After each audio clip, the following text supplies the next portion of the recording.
Wander sits in a jail cell. He is back in Idaho, accused of killing young Michael Vaughan. You're pure evil. You have no heart. You have no soul. Wander is accused of murdering her then 5-year-old son in 2021. Would you think you'll ever get the answer as to why? No, because there is no answer to why.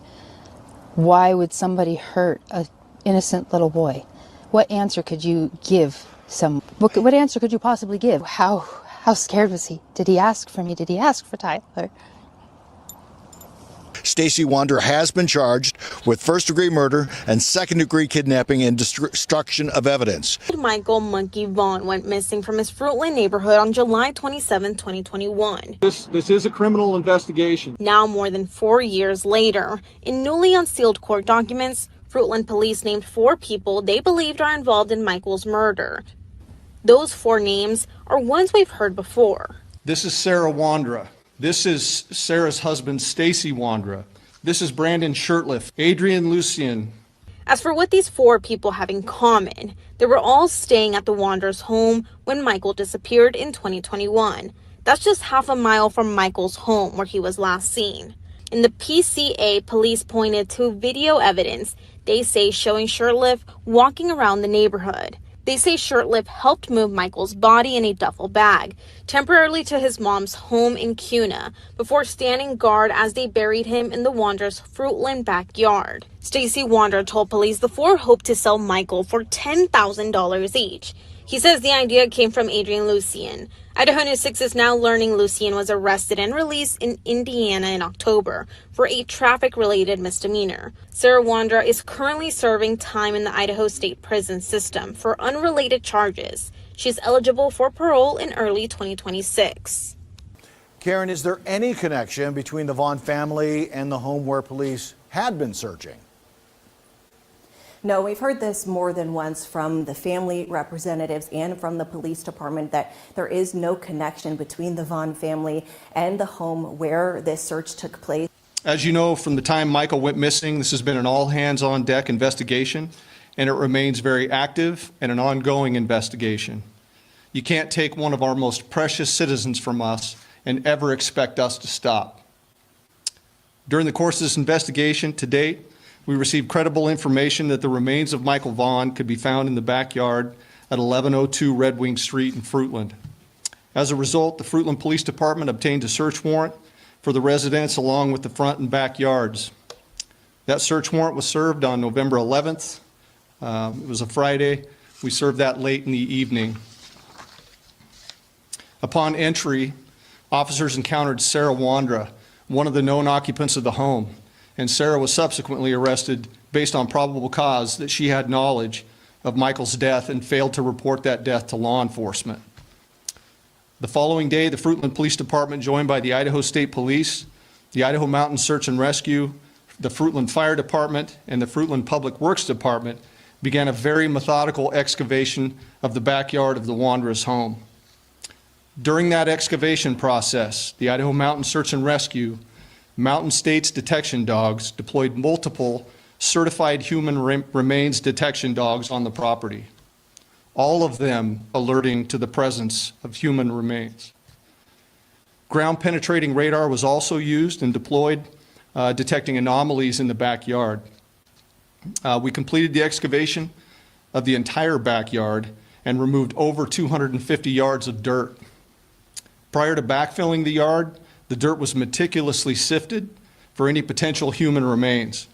We did not find Michael's remains.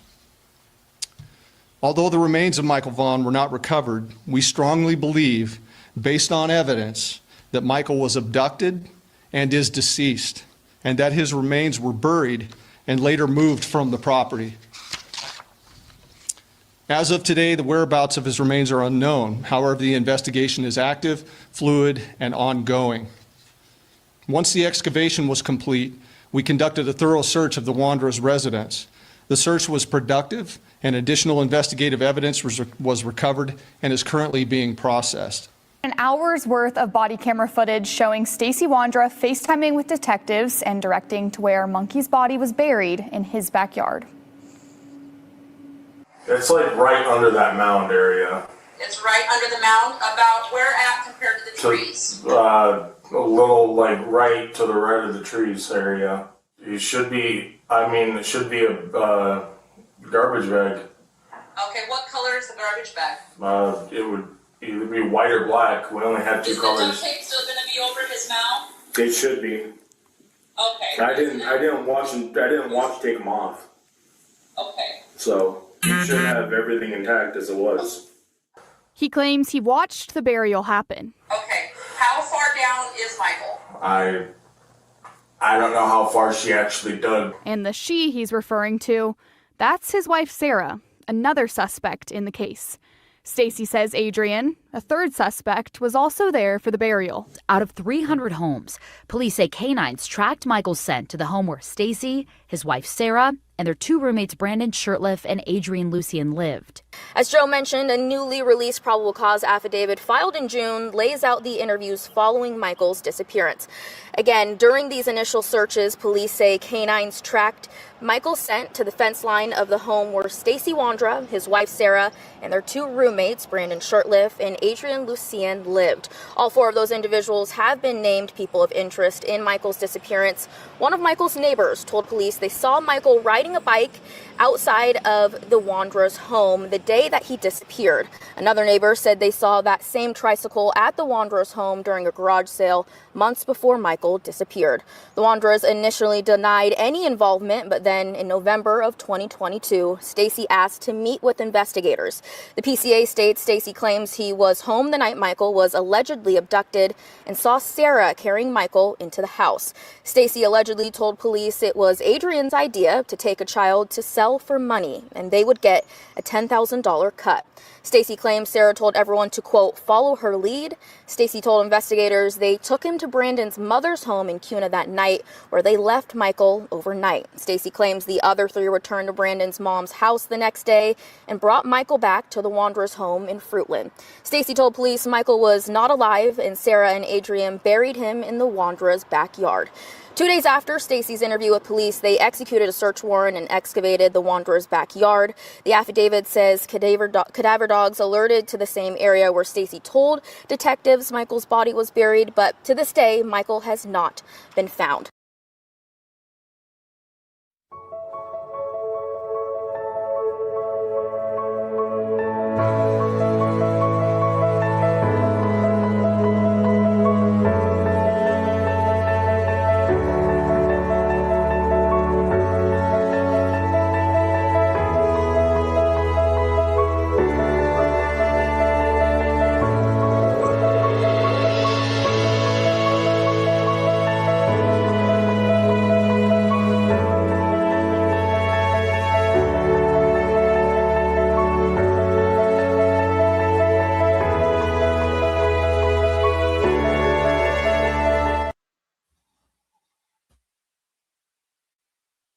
Hello, everybody. So good to see you all here. Thank you for coming. It's 10 a.m. in the morning here. Everybody's saying good afternoon. So good afternoon to you all. Thank you so much for coming, for supporting Michael Vaughan and the Vaughan family. Just want to say hi to everybody. Hello, Criminal Med. Thank you so much for coming in. Sarah, Missing Persons Around the World. Thank you for coming. Hair Curlers in Crime. KO is in the house. Pretty Assessor is also here. Anna, so good to see you. Beverly Lawyer. Tara, so good to see so many familiar faces. And if you're new here, my name is Samantha. Missing PNW Crimes Revisited, and I'm just so happy to have you all here. Today is May 12th, 2026. It is a Tuesday, and it feels like a Monday. Karen, so glad to have you here. Let's see, Nisi Marie is in the house. Thank you so much for coming. Hair Curlers in Crime, best YouTube name on the YouTube streets. Purple Phoenix is also here. Great to have you. Quiet Tear Thing, thank you so much for coming in. And Karen, thank you so much for that super chat, super sticker. Thank you so much. Let's do a little dance here.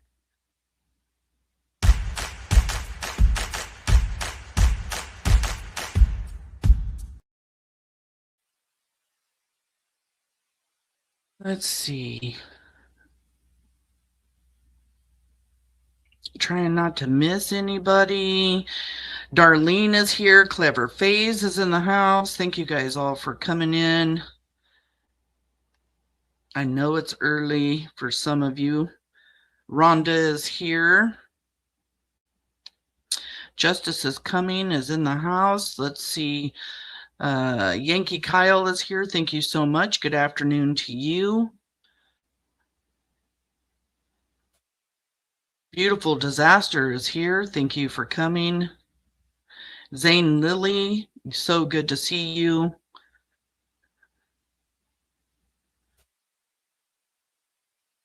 Today we are having Miss Brandi Vaughan come up on panel.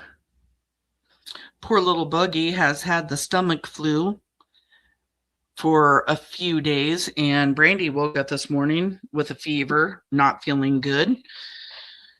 But she's determined to come up, and she was having a problem with her computer, so we're just going to sit here for a minute and wait for Brandi to show up on panel here.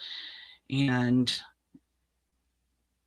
today we are not here to talk about what happened to Michael Joseph Vaughan, affectionately known as Monkey. And we're here to talk about who Michael was and who he still is to the Vaughan family. He lives in the Vaughan family's home every single day. They have so many memories and pictures, and they talk about Michael so very much. And, you know, it's not easy to come up and talk about Michael, but Brandi and I have spoken about talking about Michael, talking about the case, and she is ready to tell her story. This is Michael Vaughan. He was abducted July 27th of 2021, and there are 4 named suspects: Stacy Wandra, Sarah Wandra, Adrian Lucien, and Brandon Shirtliff.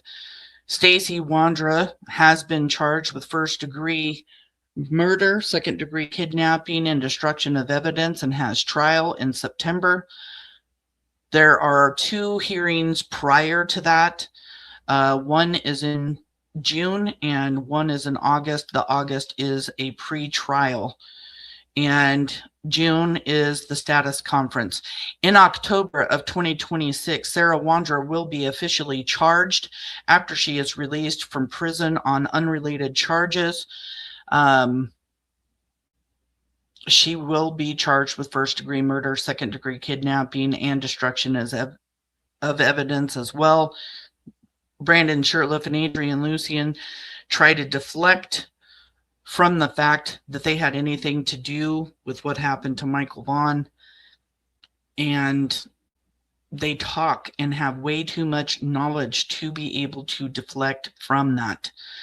Adrian Lucien and Brandon Shirtliff both say that they are set up, and we now know, because of Juanita Kelleher's testimony at Stacy Wandra's preliminary hearing, that Brandon Shirtliff has spoken to detectives and given them a lot of information that he would not have had he not had anything to do with Michael's abduction.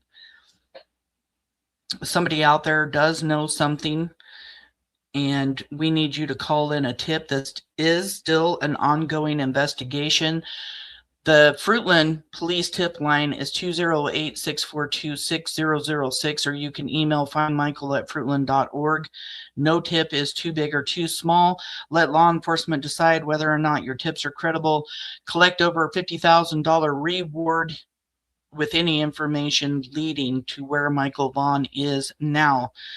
Stacy Wandra told detectives that Michael was buried in the Wandra's backyard, his backyard, and police believe that Michael was moved to an unknown location, and Brandon Shirtliff knows exactly where Michael Vaughan is and has still yet to tell police where that location is, where Michael is.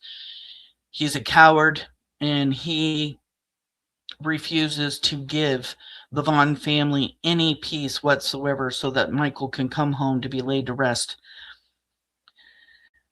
If your heart is heavy and you know something about one of these suspects or Michael's abduction, please call the tip line 208-642-6006 or email findmichael@fruitland.org.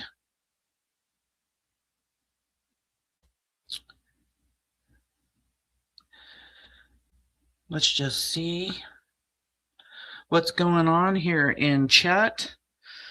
Opal is here. She always gives such beautiful messages when she comes in. Thank you so much, Opal, for coming in. She says, just a reminder, you are appreciated. Don't ever give up on yourself and don't listen to others who give up on you. You matter, and I believe in you. Thank you so much for that kind message. We really appreciate you here at Missing PNW. Anna says, all these creeps are innocent or bystanders, but they all know a heck of a lot about the crime they merely witnessed. Exactly.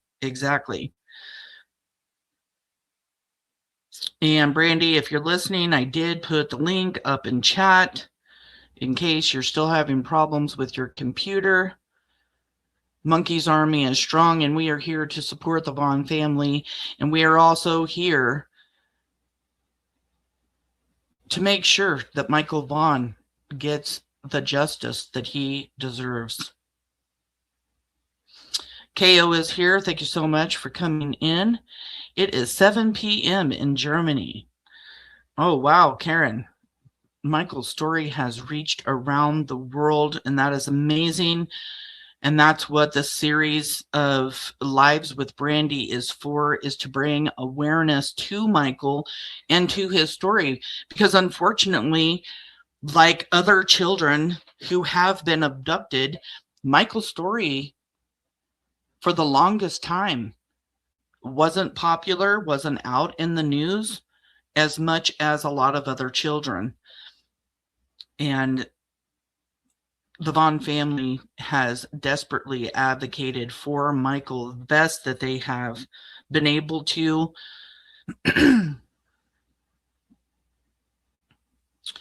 Yep, Brandi caught the virus this morning. Poor little Buggy was sick for days. Country Cuz is here. Thank you for coming in.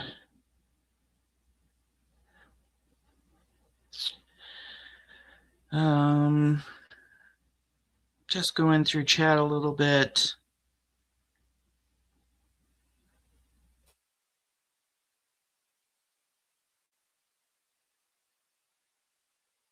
Justice is coming. We stand with the Vaughan family. Justice is coming.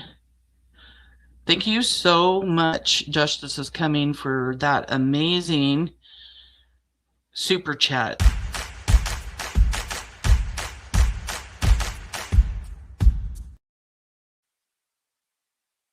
Here's Miss Brandi. Hello. I cannot hear you, babe.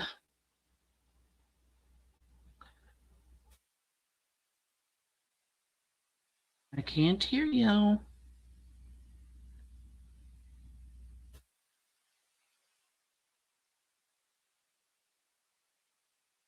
Nope, can't hear you, babe. Okay. She's working on it. If she has to, she'll be right back. Miss Beautiful Brandi. Purple is reminding us and everyone else that today it's been 1,750 days since Monkey has been home. 1,750 days. The Vaughan family has lived without their baby boy.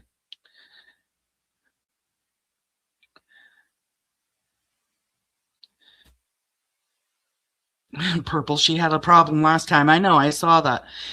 We'll get it all worked out.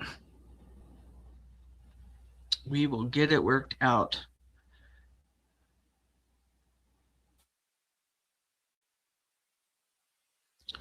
It's supposed to be 83 degrees here.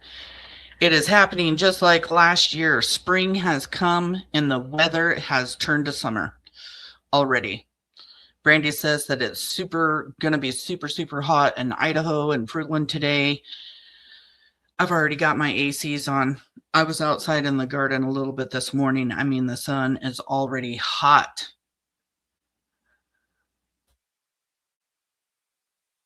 Tara says, I cannot even imagine. He needs to come home. It's time. It is time. Definitely time.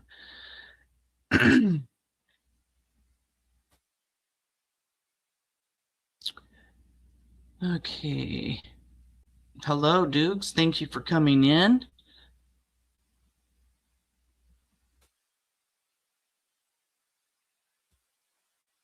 There is a tremendous storm predicted for Idaho-Oregon border area. High wind warning for the freeways and rain predicted tomorrow.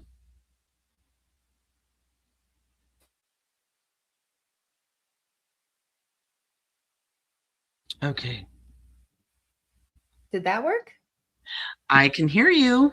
Yay! You got it figured out. Look at you. Awesome. How's your day going? It's going okay. Kind of feeling a little.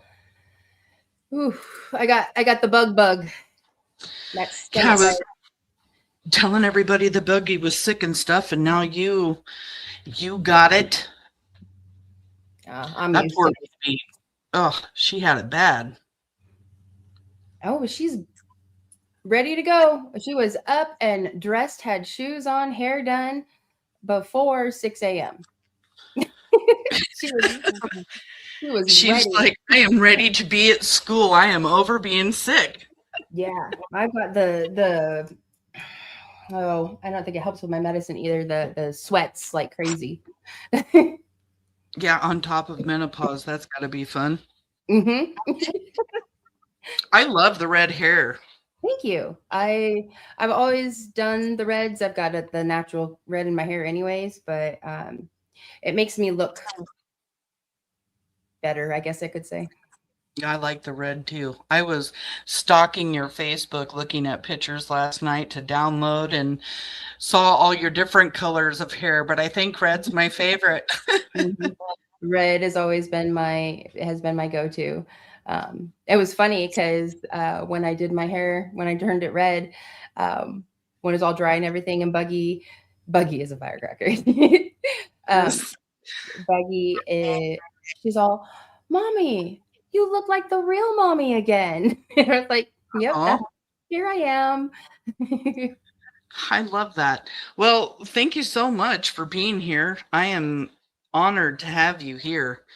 I am very excited for all of our lives to come. And even though it's going to be difficult, which we all understand, I just want you to know that at any time you feel like you need to stop or pause or pass on a question or, feeling your feelings, you just let me know, okay? Okay. I know. I think we've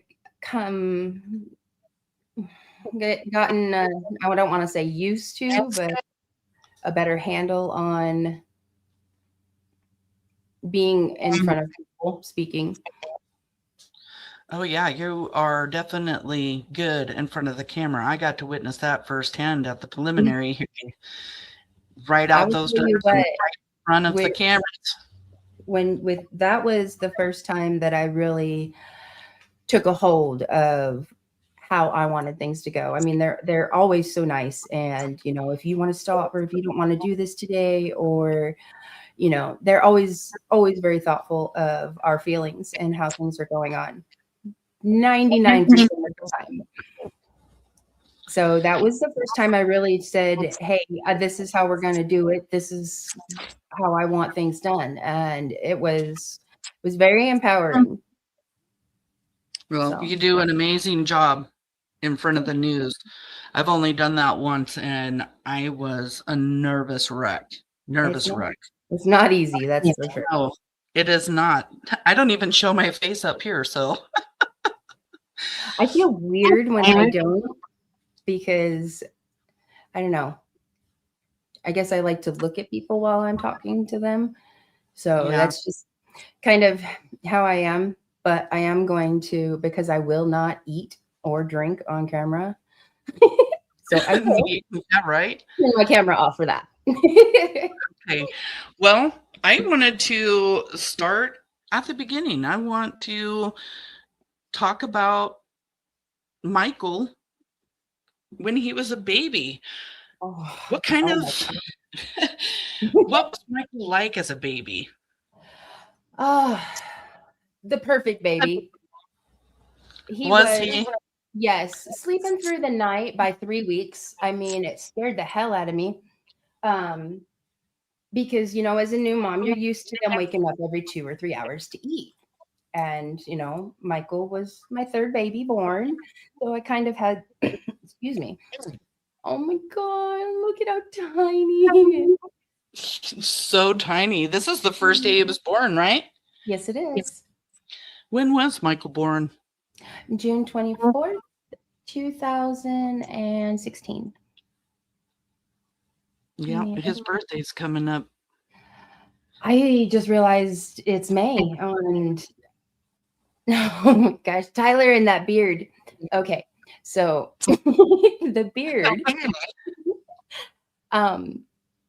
We were working at St. Luke's Hospital, and one of the nurses there does beard competitions, and so they all had a bet to see. It was like No Shave November.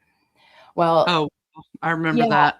So from November until June, when Michael was born, Tyler had been growing that beard out. He kept it. He kept it for quite a while after Monkey was born, but he looks good with a beard. He does. He has shaved his face completely once for me to see. Yep, no, he'll never do that again. Yep, Tracy's done the same for me once, and he did it for me and once for Halloween, so he could put a Halloween makeup on, and I feel the same way. Yeah, like nope, never again. Don't do that, babe. I don't need that. But Monkey, I mean, he, like I said, he was an eater. He would eat constantly. If he was awake, he wanted to eat. Oh my goodness. And what, he weighed 7 pounds? He weighed 7 pounds, 2 ounces, and he was 20 and a half inches long. 20 and a half inches long. Yep. That's a long baby. They all were long. I think Buggy was my shortest at 19 3/4. Oh, wow. What was Michael's first words? Dad. Dada. Dada. Oh, did he have a special way of saying like mom, dad, or like grandpa? Grandpa's Papa, always been Papa. Dad has always been Dada. He's always called him Dada. And Mommy, Mama, Mama. That's, yeah, Sissy. Sissy. Oh, how did Ben and Pidge react when he was born? Oh, they were so excited. They were so happy. Each of them wanted a new younger sibling. Ben wanted a brother. Pidge wanted a sister. And, well, along came Monkey. Oh my gosh. Long legs. He does have some long legs. How does Michael get his nickname Monkey? Monkey. Because in my belly, the entire time I was pregnant, I swear he was hands up in my rib cage, swinging and pushing my belly out. You could actually see his feet damn near perfectly, all the little toes pushing out my belly. Oh my gosh. That's crazy. I love this shirt. I'm rocking bedhead. You know who got him that onesie? Your moderator, Shannon, got him that onesie. Oh my gosh, really? That is just so cute. When I was looking through pictures on Facebook, I saw some pictures of Shannon with him. Yeah. Oh. Dallas Cowboy. I see I that. can't remember who made that, but because Tyler is a Dallas Cowboys fan, look at he's just perfect. His little hand up above his face like he's kicking back. He has little Batman shoes that match that with little yellow capes that came off the back of the shoes. Born to be a hero. Yes, he was. Love that. He had such an old man face the first couple weeks he was born. Oh, so precious. I love this picture right here. I was laying in bed with him, and it was just him and I home, and I was watching Orange is the New Black, and we spent the whole day cuddling, playing in bed. Yep, sometimes you need that. I love that he was a perfect baby. Not all babies are perfect. They cry, or, some mamas have a baby that cries a lot or wants to be up all night. So Michael was one of those perfect. He was. My youngest was the perfect one. She didn't wake up at night or anything either. And like you said, it is also kind of scary because when they want to sleep all night long, I mean, how many times were you getting up in the middle of the night just to check? Every time, like every 2 hours, I'm like, gosh, isn't he hungry yet? Or, because I was nursing. So of course, mama's the nurse. No, you're like, come on, aren't you hungry? Oh, you did nurse? I was going to ask you that. Yeah, I did. I nursed for about 3.5 months with him. Oh my baby, look at him. He's always was the happiest baby. I mean, rarely cried. If he was crying, there was a reason. Yeah. Oh my gosh. Yeah, I did nurse him, but he ate so much I couldn't keep up. He's a little chunk, isn't he? Uh-huh. Oh my gosh. Until he was about 9 months old, I did both. Oh my gosh, look at Tyler. Oh, he looks so young. You guys both look very young. Yeah. When did he start eating baby food? Oh, I'd say about 8 months. I know everybody, but you know what? He wanted food. He was ready, and it shows. Yeah, and I think when babies start doing that, watching mom and dad, when they're eating or watching the siblings eat and they're looking at you and they almost kind of start licking their lips like, that smells good. That's about the perfect time, I think, to start feeding. Yep. When they start acting like they're interested. Well, I started putting a little bit of rice cereal in with my breast milk because, I mean, I could nurse him until there was absolutely nothing there. And he would still be hungry. So I'm like, well, we got to do something. When they play so they fall asleep. That's where he would fall asleep. He loved being in that thing, and he would jump and play, and he would jump himself right into a nap. Here he is trying to pull himself up. When did he start crawling around or starting to walk? 9 months. 9 months is when he really started crawling around. I'd say he was, oh my gosh, he was up and walking pretty darn good by 13 months. Oh, wow. Early. Yeah, he was up in, I'm serious. When I said he rolled over, he rolled over in his bassinet, and he was, I think, what was it? He was maybe 15 days old, maybe two weeks in a day. Yep. Oh. He's almost as big as Pidge. Right? She's so tiny.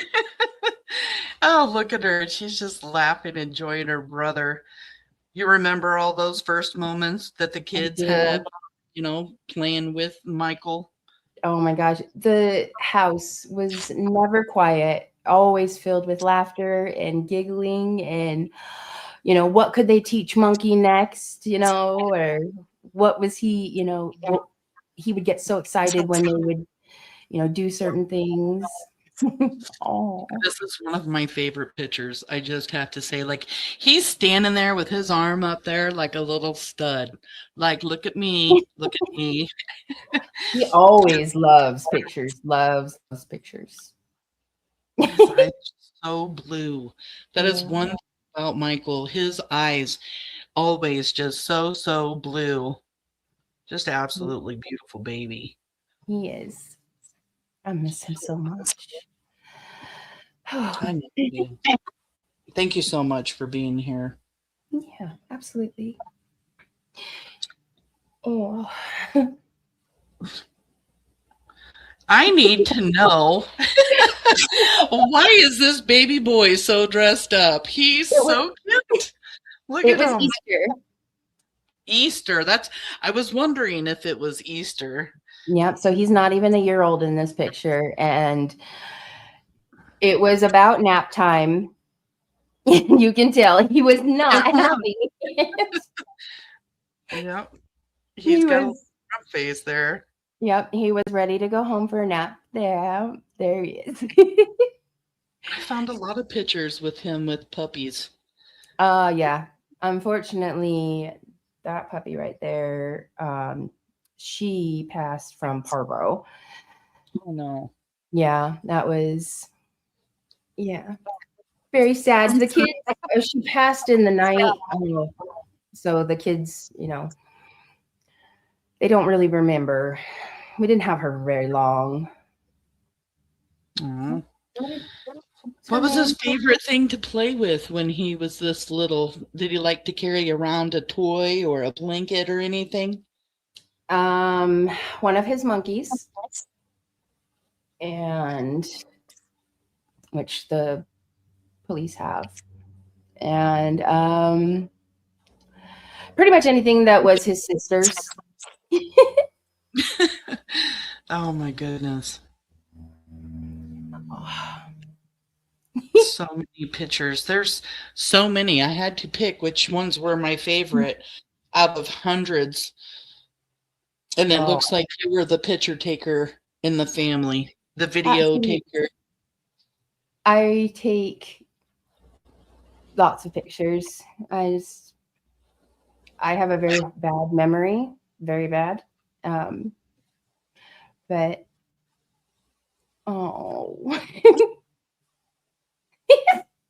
his first birthday. Oh my gosh. So he did not want to touch that cake. He didn't want nothing to do with it. And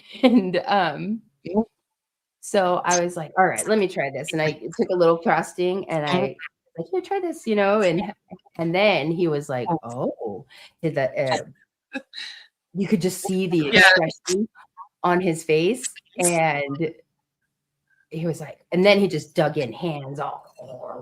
Oh yeah, it looks like he's enjoying it now, right? Yes. It was everywhere. Oh my gosh, these pictures. See, he demolished that cake. He did that all by himself. I love those little pound cakes. They weren't doing that when I was little. See, I didn't have one. Oh. Ice cream face.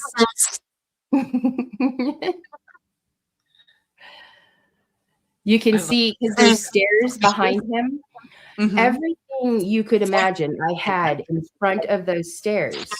Well, the little monkey figured out how to get over my giant whatever I had put in front of there. I finally had to turn the playpen on its side, push in front of it. He was able to fit himself through the bar. You can see right behind there. He would pull himself up, get between that bar, and get up the stairs. He was a little monkey, wasn't he? Yes. I love the mohawk. My grandson, Harrison, they have cut his hair, and it looks just like this. He's 5, but the mohawk, I love it. I love the face he's making here. That was a friend of ours that used to watch him, and she asked if they could trim up his hair, and I said absolutely, and she spiked it up like that.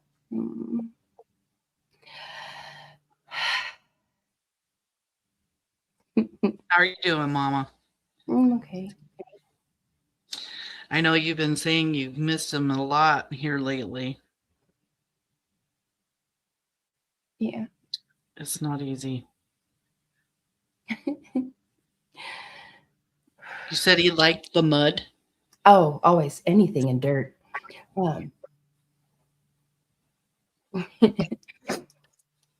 There's two horseshoe pits, and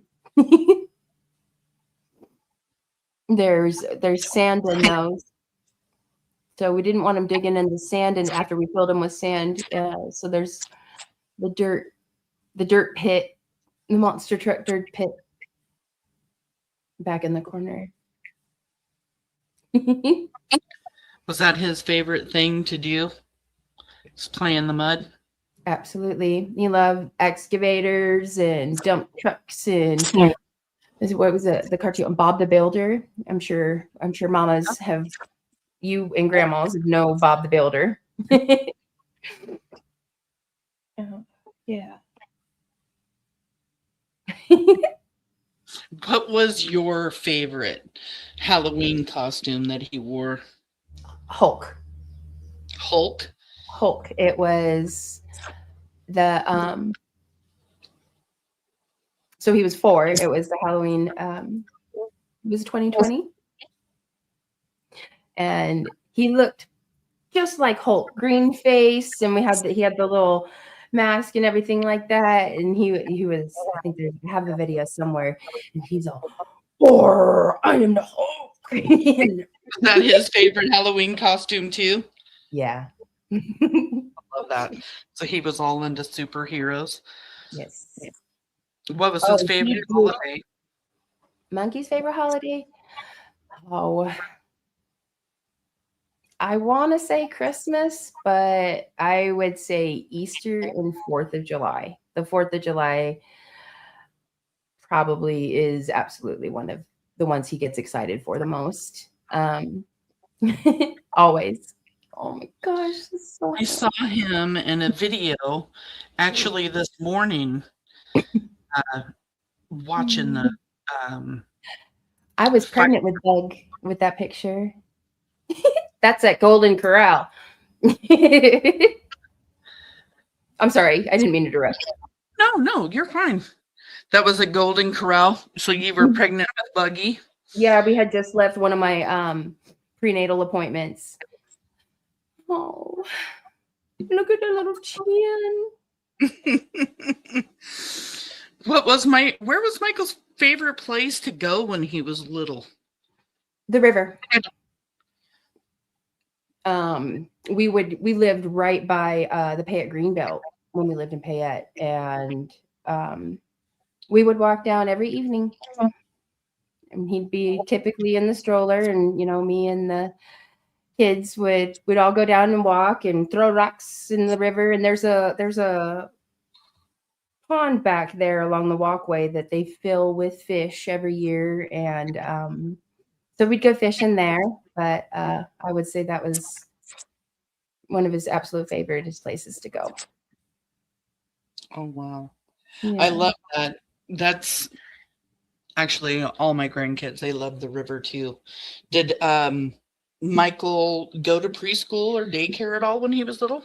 No, he didn't. He was so dang smart, and we had some really amazing people that would help us watch Michael when Tyler and I's work schedules conflicted.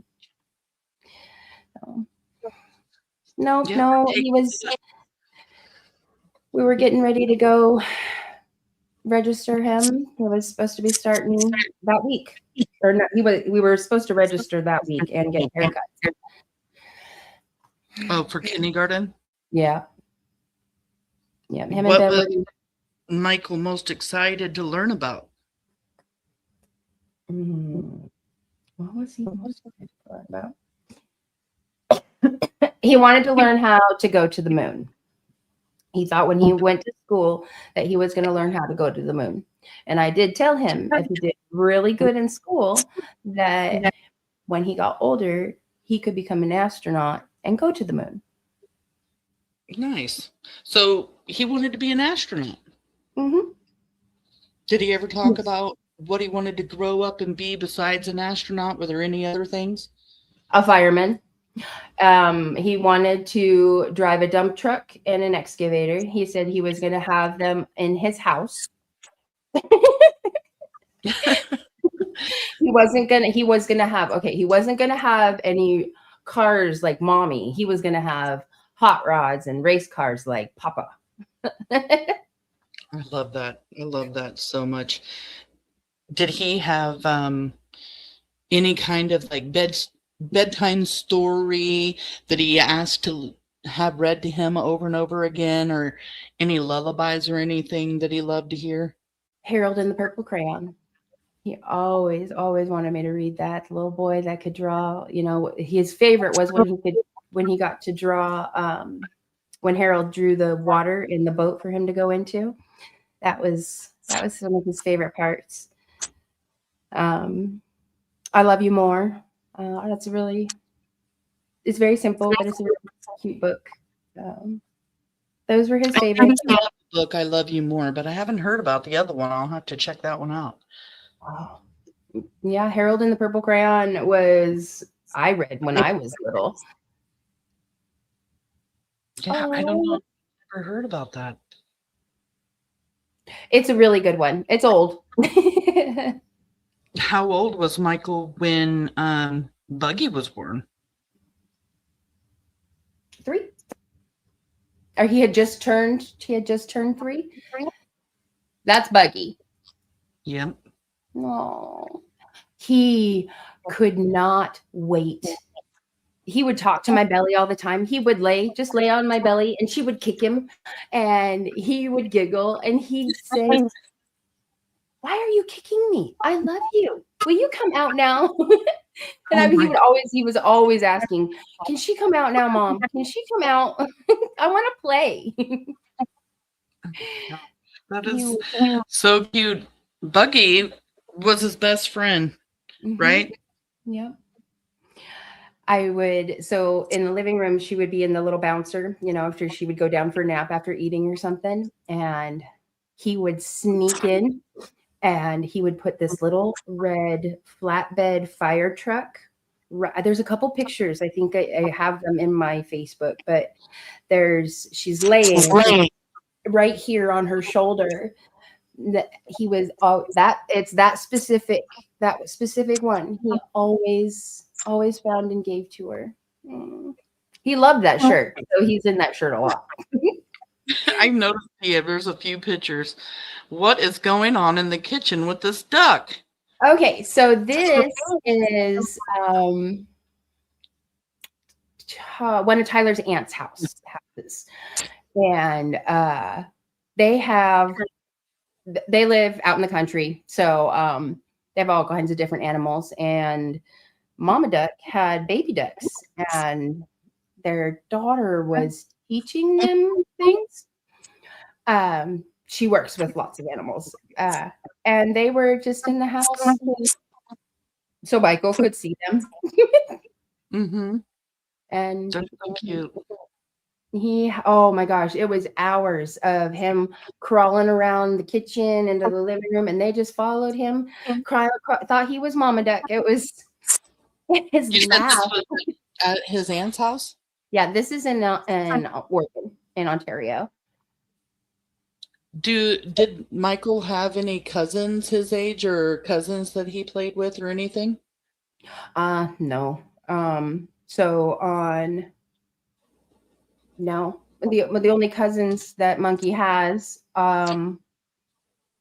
he has 2 nephews and a niece, and one of my nephews is 2. Sorry, Squish. Don't kill me, Em. What was a typical weekend for you guys? Oh, if we weren't working? Yeah.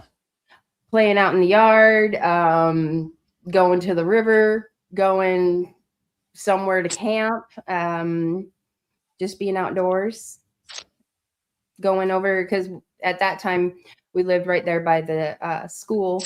And so we'd go in that field and just spend hours and playing over there, or just watching the kids run amok and antagonize each other. One of my most favorite pictures of Michael looking at his baby sister, looking at Buggy. I love this picture. He just thought she was the whole world.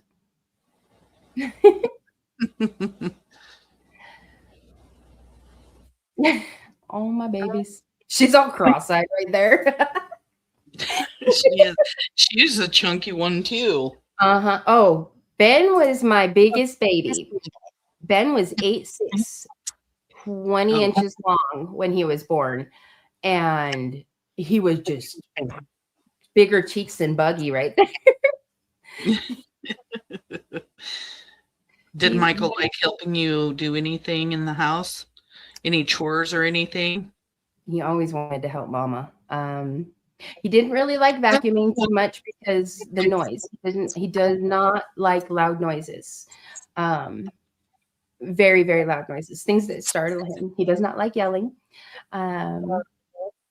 Airplanes irritate him. Oh, airplanes, huh? Airplanes. Yeah, he didn't like the sound of airplanes. He loved to watch them and he'd get really excited. But then he'd be like, "You're making so much noise. Stop it." My goodness. Oh, look at her. Right here, I think they're reading a comic. So Tyler was showing Michael how to read comic books and explaining to him. I think that might be that one. To go through like the special things that he did with everybody in the house. And let's start with Papa. What was his favorite thing to do with his Papa? Because I know they were like super, super close. Work on the hot rod, his El Camino. Because Nice. Papa was always tinkering on the El Camino. And the best thing, always, "Papa, can you take me on the four-wheeler?" So Dad would get the four-wheeler up and running, and he would take him around the block. And best thing ever was when Papa got to take him out in the fields and let him drive up on the gentleman that lives up there, let Papa, drive around on the private road up there and everything like that with Monkey. So I would say that was their absolute most favorite thing to do. And I love that. And what was his favorite thing to do with Daddy, with Tyler? Play Spider-Man. There is a specific Spider-Man on the PlayStation that Tyler and Michael played all the time. And they had really had just started getting into it. And actually, Tyler, because Buggy had been asking to play the Spider-Man game, and I want to say it was right when we got back from Utah. Tyler pulled it up and started. He asked Buggy if she wanted to start where him and Monkey left off.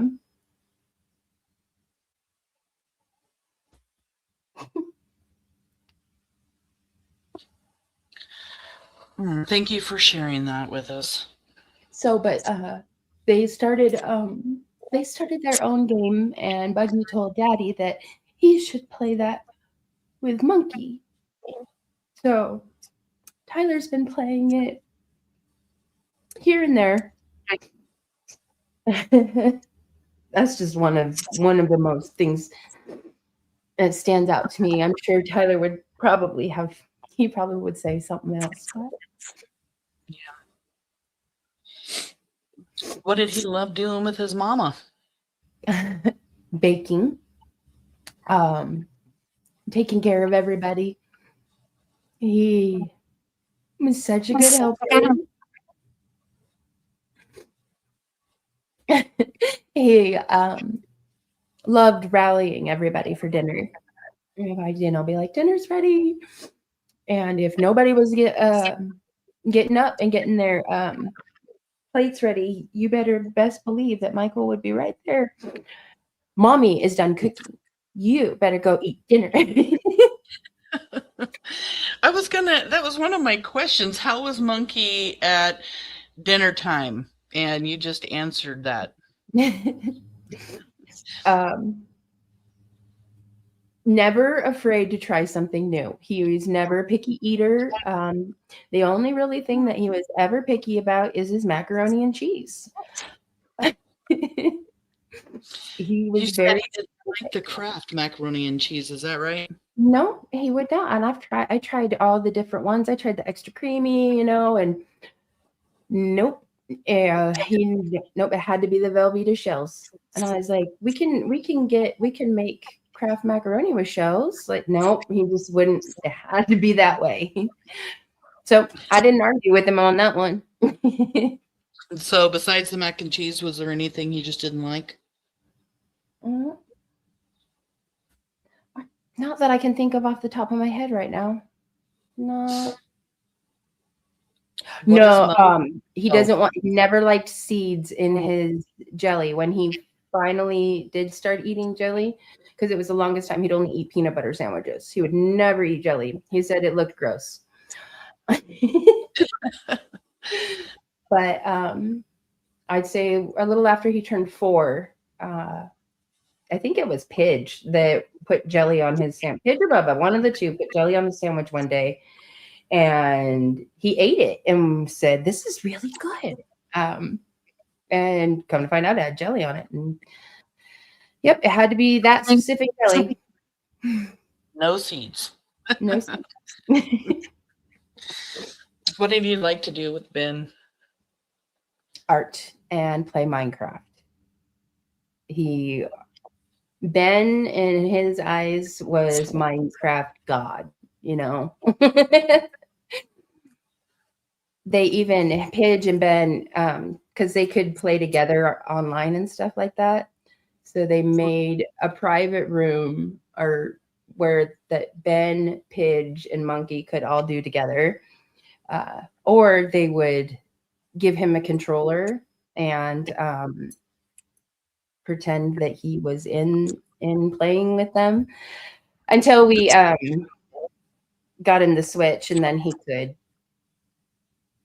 play in his own world. What's he doing with Ben right here? What are they looking for? Rocks or bugs or? They're looking for flat rocks to skip.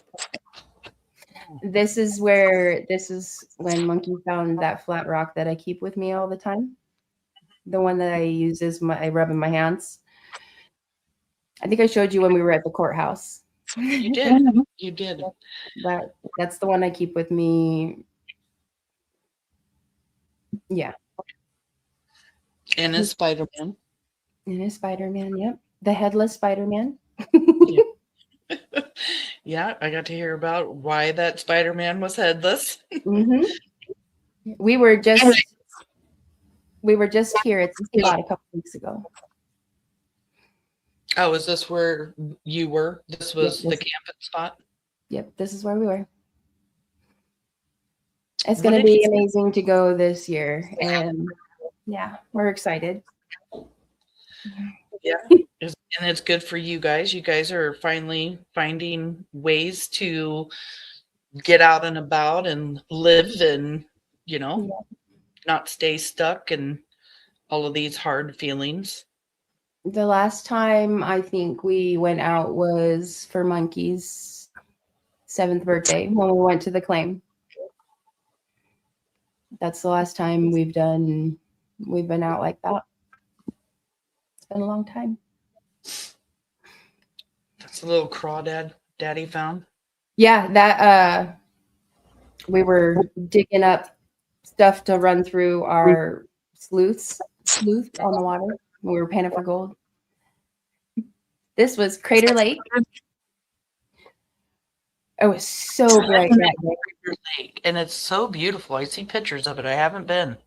It is the scariest drive to get there on my life. and I'm not scared of heights, but when we were driving up there, I was like leaning as far as I could over to Tyler because I could not see nothing but sky on the side of me. And Ben without a beat in the back seat, calm as day. It was funny because I'm like, I am petrified, and the kids are all having a great time. Monkey's like, yes, we're in the clouds. What was his favorite thing to do with Pidge? Oh, everything. Dance. He loved when she would sing. He would just stop everything. If we wanted Monkey to calm down a little bit, Pidge would sing. Oh, I love that. And I think I knew the answer to that question before he even asked it, because I have seen so many videos of her dancing and singing with her brother. Just so many videos. That was their thing. What did he love to do with Buggy? Anything they could do. When she started walking, he would just, you can hear him in some of the videos. He just makes this loud voices, and he would do that behind her, and she'd be giggling and trying to go faster, and little legs, and they fall down. And that was in the Oregon coast. We took a trip. We took all 4 kids and drove in that minivan all the way to the Oregon coast. Oh, here with the truck? Mm-hmm. They had them all over. Where it was more south than Lincoln City, where we were. Coos Bay. That's it. Oh yeah, I've been up that way. Is this the coast that you guys went to? Yep, that's the first time any of them seen the ocean. Oh wow.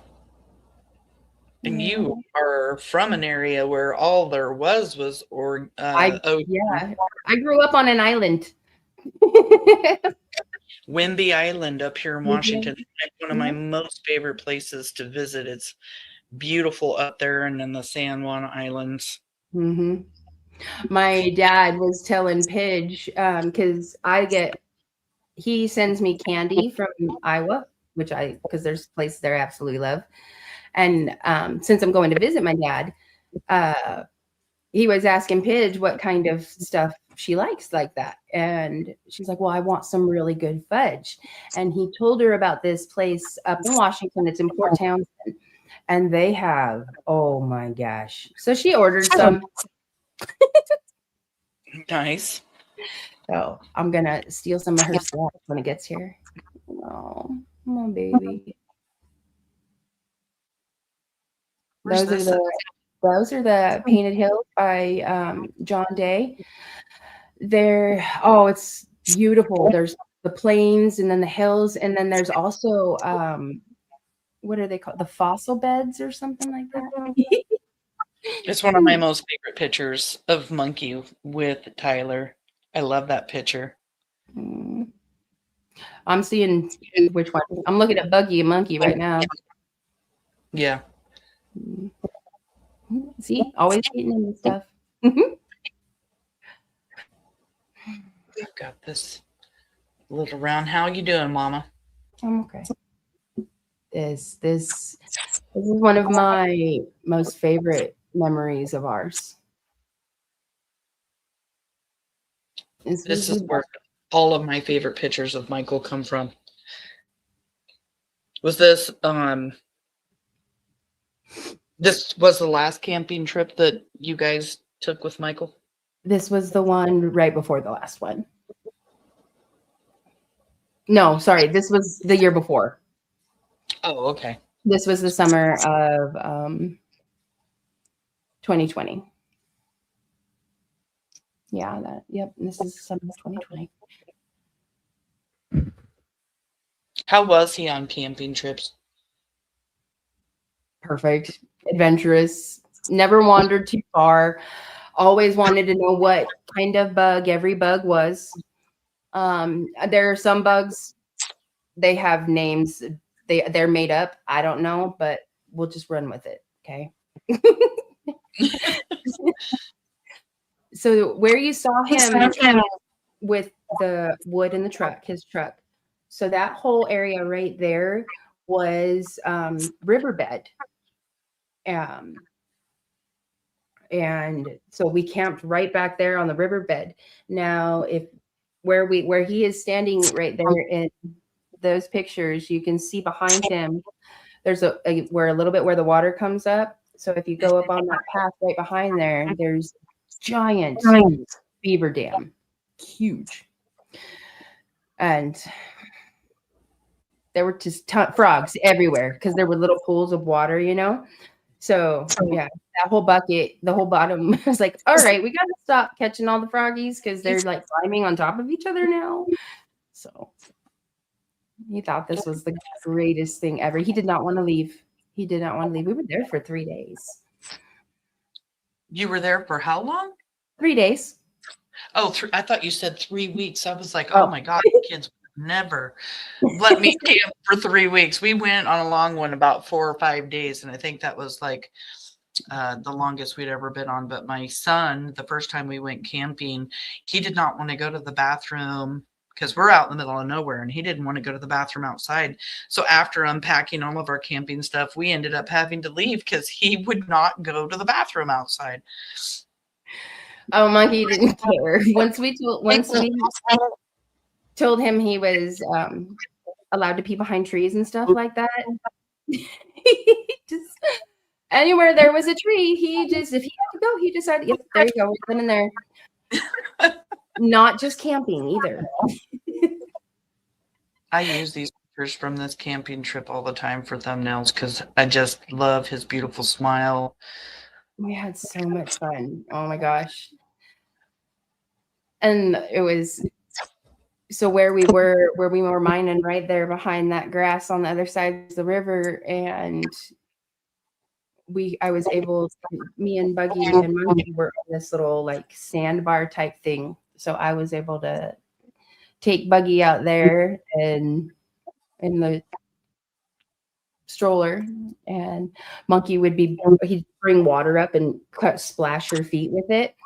Oh my gosh, to hear the giggles of both of them. And they could be as loud as they wanted out there, and they loved hearing their voices echoes. Kids, they had so much fun. Echoes are fascinating to children. Yeah. They really are. What's your one chaotic, loud, perfect family memory with Michael? So many. The hotel room when we went to the coast, where Monkey smacks his head dancing in front of the mirror with Pidge. Mm-hmm.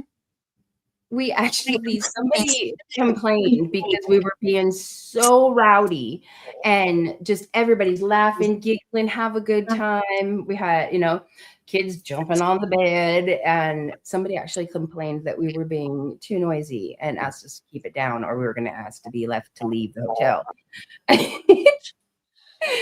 So, we all got in trouble, not just the kids.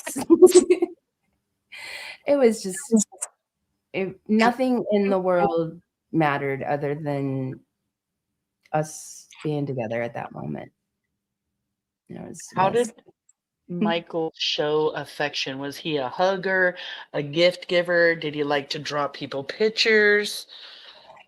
Monkey is a lover, a hugger. He liked finding things or giving you things of his, something that meant something to him. He would give to someone else. He wasn't really too much into it. He'd rather play in dirt, bring you flowers, or give away his stuff. You could describe Monkey in 3 words. What would those words be? Loving, intelligent, pure joy. I love that. He's so full of laughter.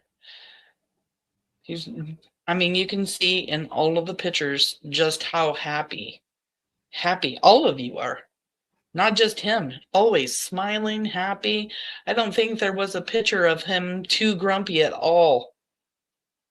No. Monkey never really got grumpy. I mean, the only time he got really grumpy was shot.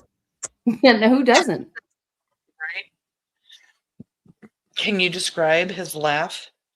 Like, how was his laugh? Well, it would depend. If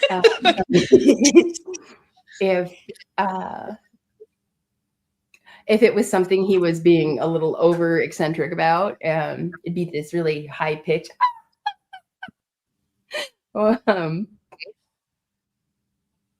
Or when he's really tickled about something, he would, just kind of shrug his shoulders a little bit and he like, I can't do it, but I can hear it.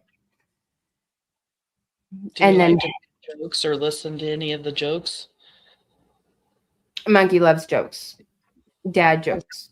Tyler, would tell all the dad jokes, and Monkey just thought Daddy was the funniest thing in the whole wide world. I love that. Gosh, Am I popping too many questions too fast? No. Okay. Chocolate chip cookies.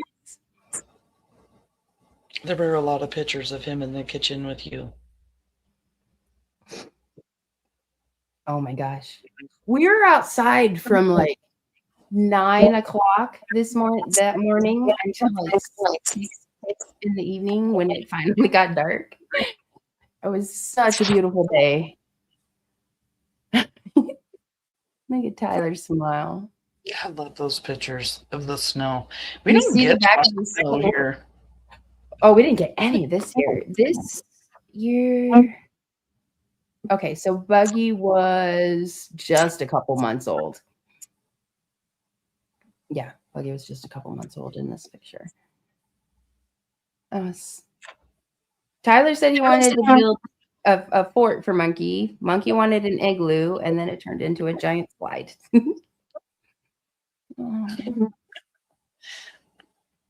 I love your smile.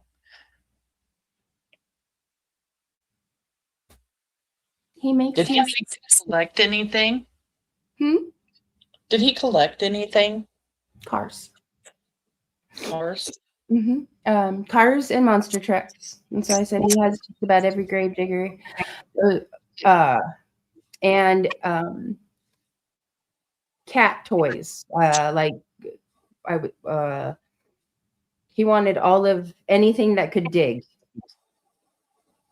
Like the excavators, the dump trucks, those kinds of things. Buggy, she's trying to hug him, and she kept chasing him around. All she wanted to do was just hold on to him. So she kept following him around the living room and grabbing a hold of him. And he's all, Mama, she won't stop hugging me. I was like, well, apparently she just needs extra hugs today. But she was following him everywhere and just kept putting her arms around him. In this picture here. Mm-hmm. He's asking me, why did she hug me? You can tell by the look on his face, like, Mom, she won't stop.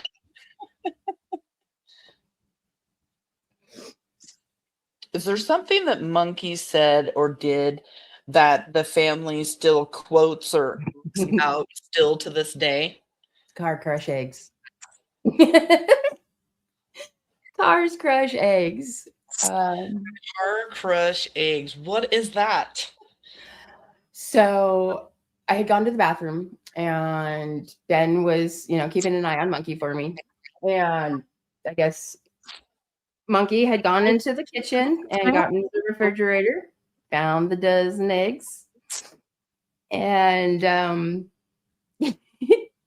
all you could hear was Monkey, cars crush eggs, cars crush eggs. And Ben went around and there was Monkey. Monkey's like, or Ben's, what are you doing? Monkey's like, cars crush eggs. And I was like, I came out and I was just eggshells, just everywhere. And I'm like, Monkey, what is this? Why? And he's like, cars crush eggs, mama. Oh my gosh. And kids, they get into everything. It takes seconds. And then the next thing you know, there's something. I remember once my oldest daughter, she normally would wake me up in the morning when she would get up out of bed, but she didn't this one particular morning. And she climbed up onto the counter and got a bag of flour out. And I woke up and I heard her giggling, and she had flour all over her, all over the counter, all over the floor. And she was saying, "Look, Mom, snow." Oh, I think that was one of the ones that sticks out to us the most. Mine is eggs. Cars crush eggs. Yeah. This right here is down by the river, where we used to go. This is back kind of in the, I would say it's like an area between the river and the pond kind of type deal. This is back in the woods area. And that's where we go to find sand and agates. If you're local, stay out of my spot. Did he collect rocks too? Yes. Oh yeah, I have. He does.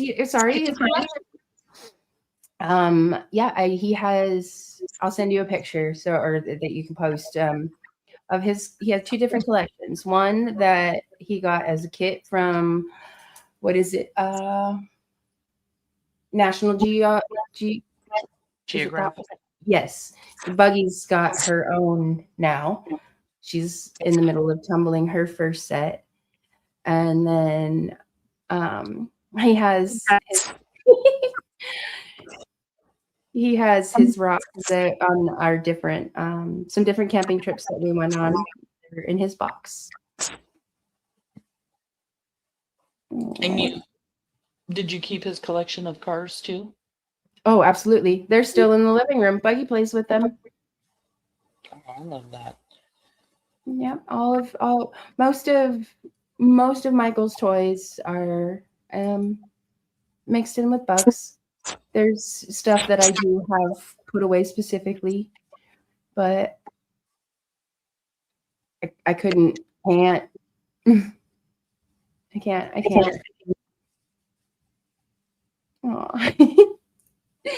He was so scared of that slide. I was scared of that slide for tetanus, but that slide's not there anymore. You said he was scared of that slide? Mm-hmm. Was he afraid of heights? Not really.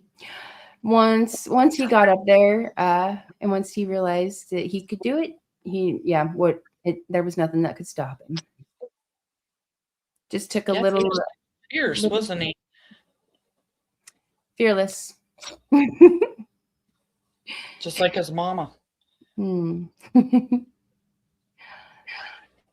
He's always just so happy, always so energetic.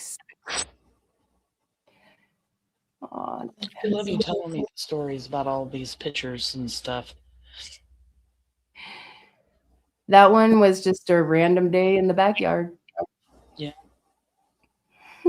Look at his eyes are just glowing there. Mm-hmm. Such a character. Stick his hands in his pockets a lot? Yes. If he had pockets, absolutely. He thought that was the greatest thing in the world because he could put Spider-Man in there. He could put rocks in there. And he could fit sometimes whatever he was eating. Don't ask. I don't know. He never ate it, but he'd just stick it in there. He said one time it was the bird when I found half of a peanut butter and jelly sandwich in a pocket. Peanut butter and jelly in a pocket. Oh no. Yep. Thank God you found it before it went in the wash. Yes. This is at Denny's. Every Sunday, I would typically have Sundays off. So with all the kids when they were growing up, this would be where we go Sunday and have sit down dinner together and just enjoy each other. It's just another thing you and I have in common. Denny's is where I take all of my grandkids. Whenever we all get together, I take them to Denny's and they get pancakes. And that's kind of been like even my thing with my kids was Denny's. Good little restaurant. Good little restaurant. The one here shut down. Oh, no. Yeah, I think it shut down like last year or something like that. But I was sad because like everybody went there. Oh my gosh. You'd think somebody did his eyebrows picture, I swear. Like that. Oh, I had that picture in there twice. I must have really liked it.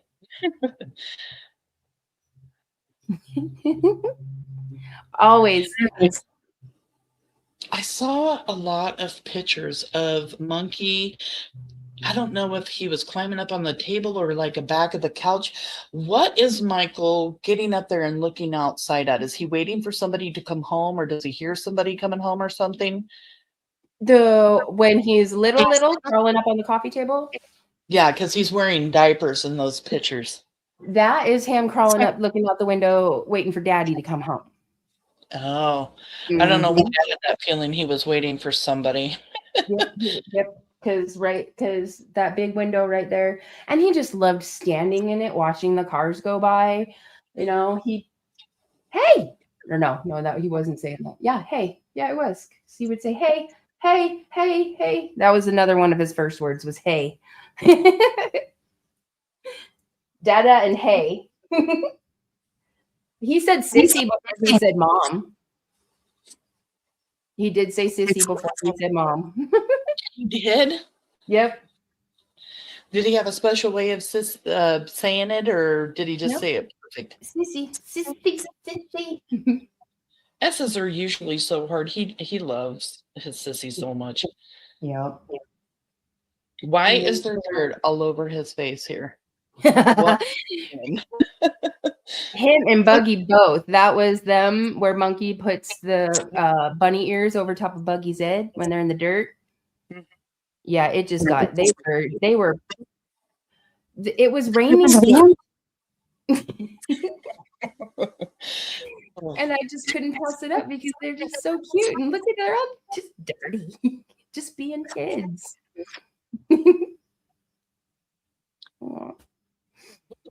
Most want people to know about Monkey?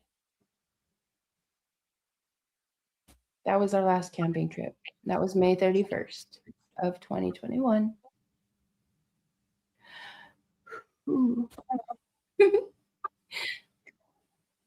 He's telling Daddy right here on how to kick the soccer ball.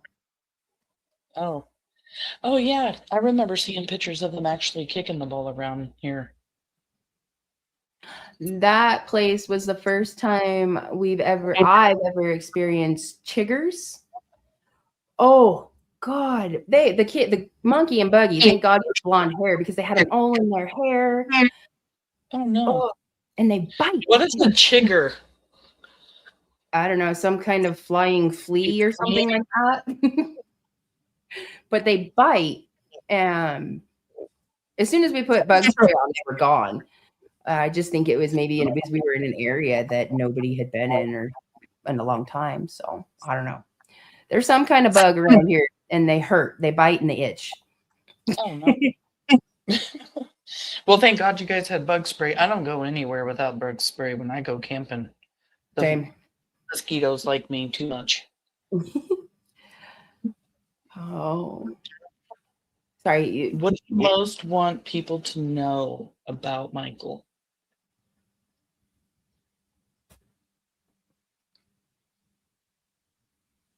He has a beautiful soul. He's kind, loving. He was going to do anything in this world. I believe that.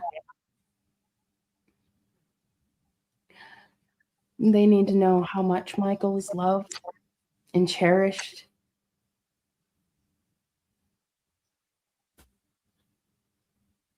And he was robbed. He was stolen of his life.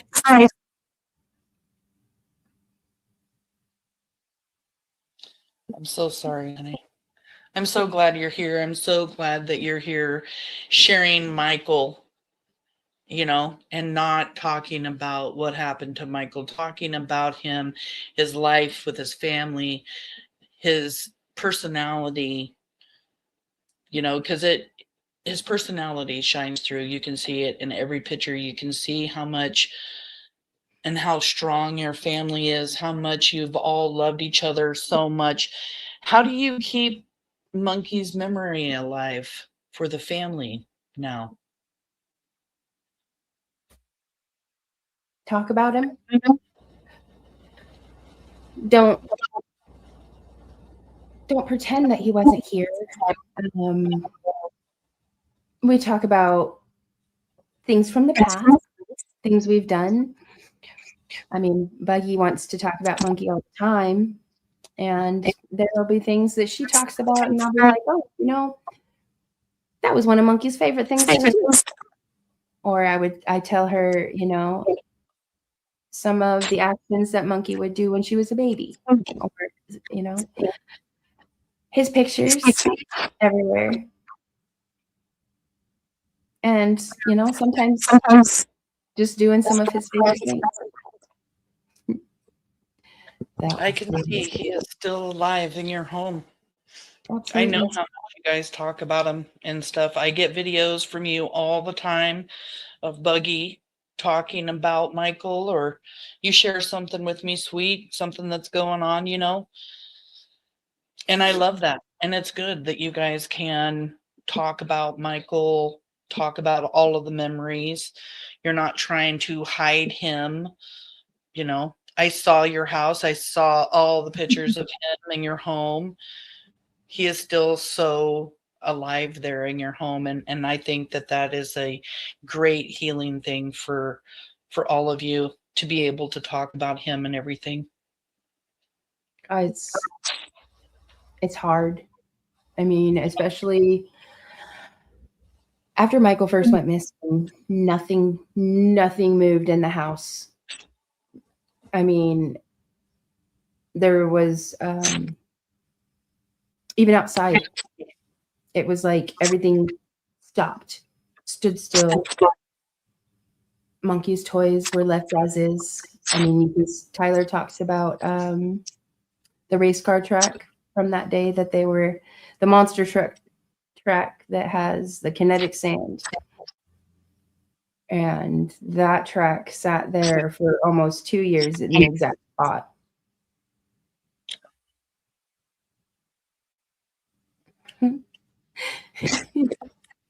What birthday is this? Is this a birthday? It's his 5th birthday. His 5th birthday? Mm-hmm. It was 33 days before those monsters took him. Yeah, I was just going to say, for those of you guys that don't know, Michael just turned 5 years old. You said 33 days? 33 days. It only been 5 a month. Oh, sorry.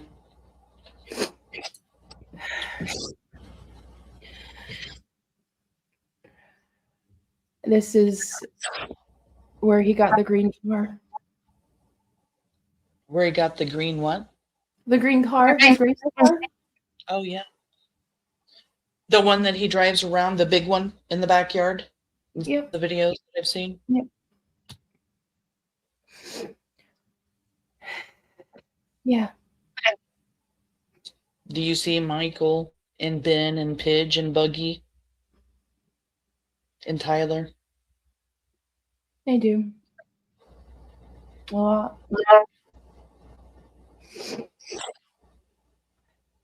But he is his own little miracle.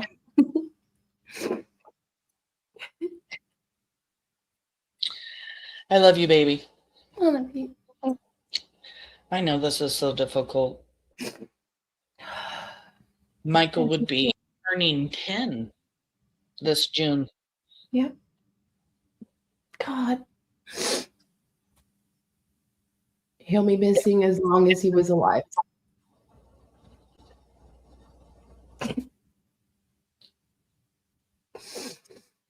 Oh, there's that color. That's the one you were talking about? Yep. It has been sitting out back.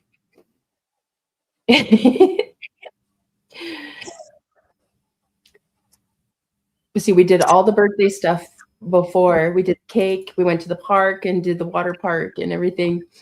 And then we were winding down, getting ready to play football over the house. And brought him out to show him his new car.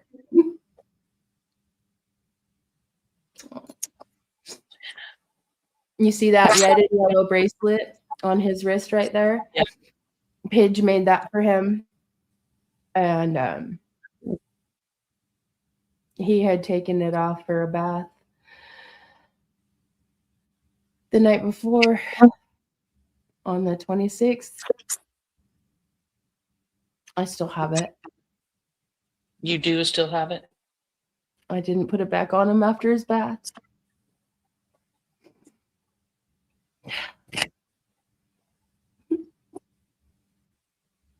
When you're having a very hard day and you're thinking about Michael, what's the one or two memories that you think about?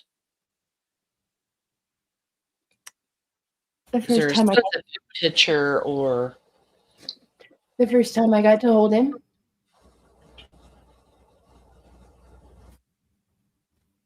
I can just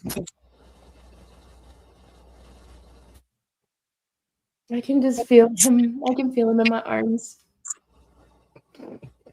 This day right here.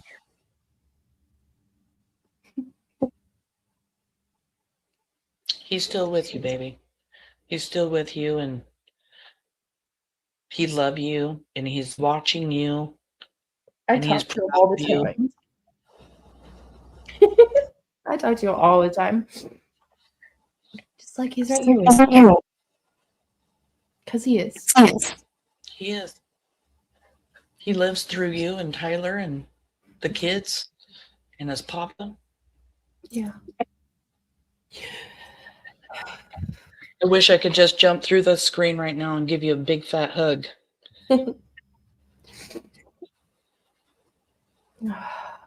You know, telling us about Michael helps everyone understand just how loved he truly is.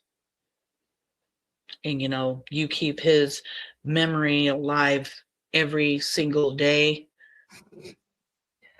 Every single day. All I've asked for is to bring him home. I just wanted to know where he is. I can't. It's killing me.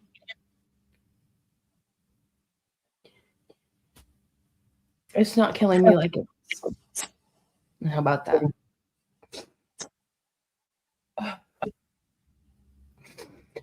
Excuse me. Oh, let me get myself. Yeah. How are you feeling? And you just still feeling the icks? Yeah. But I think the anti-nausea medicine is really helping. Just got the sweats, and I think it's just hormones. Emotions. Yeah. We knew you were going to have emotions. Yeah. And that's okay. Thank you for talking to us and telling us all about Monkey. I could go on forever.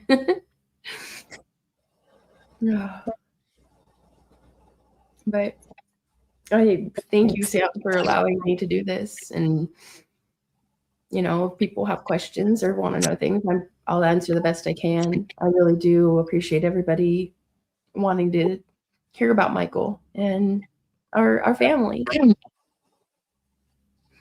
Does anybody have any questions? Y'all put them up in chat for Brandi. I haven't been paying attention. Hi, everybody.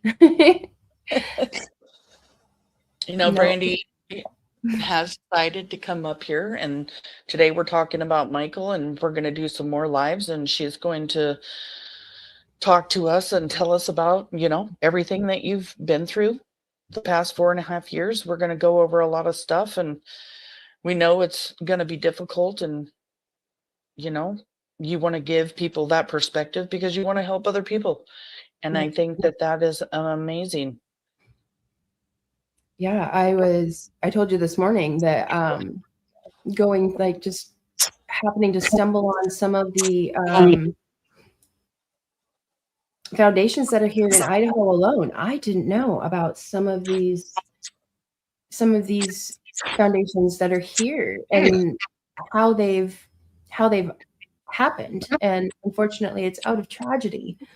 But so now I'm going down a rabbit hole to find all of these different resources and to hear all these people's stories of their loved ones. So, and that's amazing. I mean, you've already been advocating for Michael for the past 4.5 years, and now you're learning more ways to be able to advocate for him. That's what you're here on panel doing now, is bringing awareness for Michael. And that's important because you and I have had many, many conversations about how Michael didn't get the attention that you thought he should have gotten, which is so very, unfortunate, because there's so many other missing kids or kids that have been abducted that got a lot of attention. And you've tried your hardest to make sure that Michael got attention.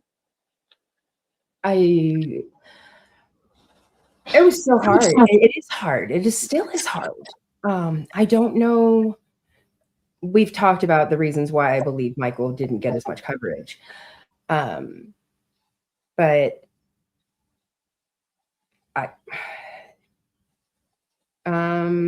it was really hard. I will say though that the local news have done a really good job. They have.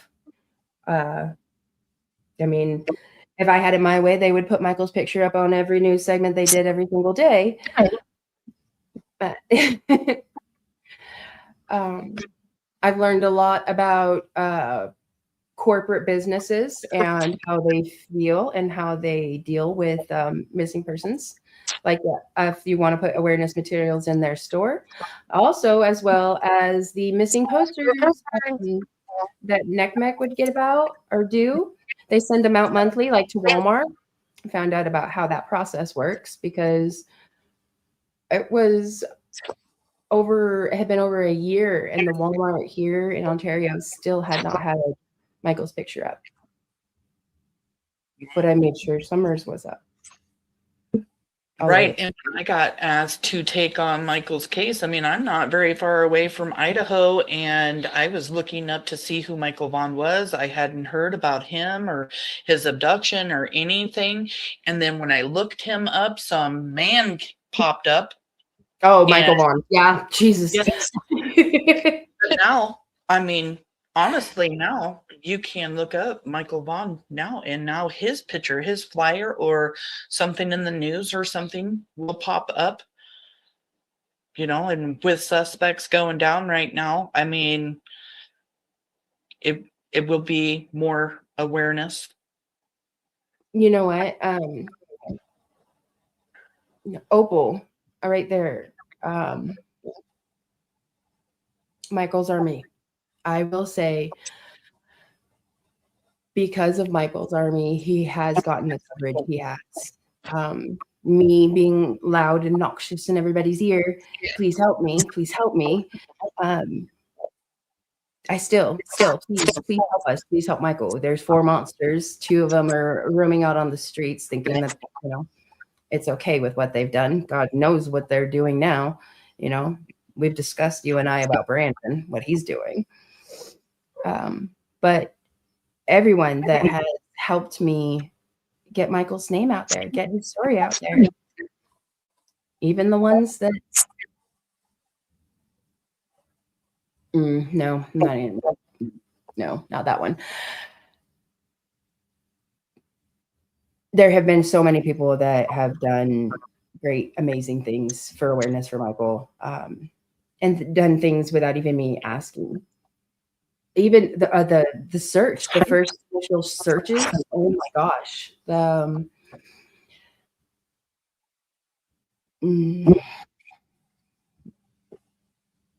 Your community, you have Yes. amazing community there in Fruitland. I've been on the phone with you when someone's coming to drop off, bracelets, flyers. I mean, you've had people donate big signs, yard Yep. signs and stuff since signs got taken down. Oh yeah.